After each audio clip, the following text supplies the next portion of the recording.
West Michigan, we have a little bit of moisture on area roads this morning. Little bit is the operative word here, and yes, it is moisture. Not looking at temperatures cold enough to support any icing this morning anyway. As you can see, visibility is good. Traffic moving along pretty steadily through the S-curve in downtown Grand Rapids. Pretty interesting when you see the high temperature trend the last couple of weeks. Today, here we are. It is the 14th day of the month, and we have not had a single high temperature this month below 30 degrees. And we've actually had only 3 days with a high below the freezing mark, and we had 1 day with a high right at freezing. So, and yesterday we made it up to 40 degrees, and today we'll likely make it into the low 40s. So cloudy and mild, that'll be the big weather story today. The next round of precipitation coming in this evening with a winter storm system. I suppose this year we should almost do the air quotes when we say winter storm systems, because this one really is not going to have a huge impact for most areas, at least in terms of wintry precipitation. It's a light mix or some scattered snow showers. You'll see some colder air does start to work back in. High temperatures in the mid to upper 30s as we head into Friday and Saturday. We're in the low to mid 30s right now. In fact, most areas have readings that are a few degrees warmer than our highs are supposed to be this time of the year.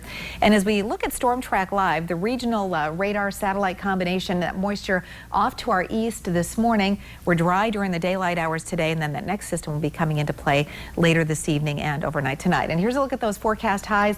38 in Big Rapids, 40 in Howard City and Newaygo, 41 today for a high temperature in Greenville, and in Rockford, 42 in Grand Rapids and Yankee Springs, 41 in Kalamazoo, also into Paw Paw and Three Rivers.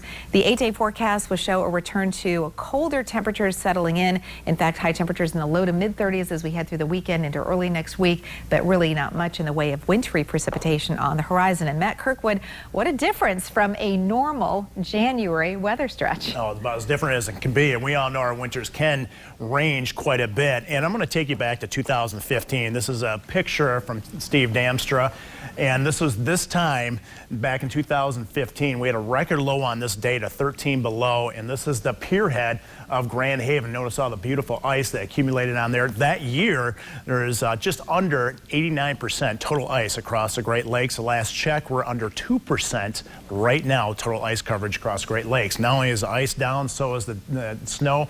Deficits over 30-inch right now in Grand Rapids, closing in on 3 feet in Muskegon and a little over 2 feet in the Kalamazoo area. It's just amazing how little snow we've had so far. So we're in third place for the least amount of snow so far in Grand Rapids. But we're not going to see a lot of snow, but just the fact that we have snow in the forecast is pretty unusual as of late. It's not going to be a lot. We'll take you right to Friday at noon. You can see not much accumulation here in Grand Rapids. Most of it will be up around M20, M46.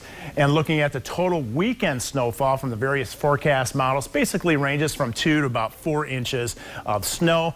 I'm going to push it a little bit beyond that because we are entering a little bit more snowy and a cooler pattern. So it looks like more snow will continue all the way through Tuesday. Possibly 3 to 6 inches of snow west Michigan up to the north. Could be a pocket a little bit more up around the Houghton Lake area. So yeah, some snow in the forecast. Not a lot for a 5-day stretch, but nonetheless we have a little bit. What do you have out there, Tom? Well, right now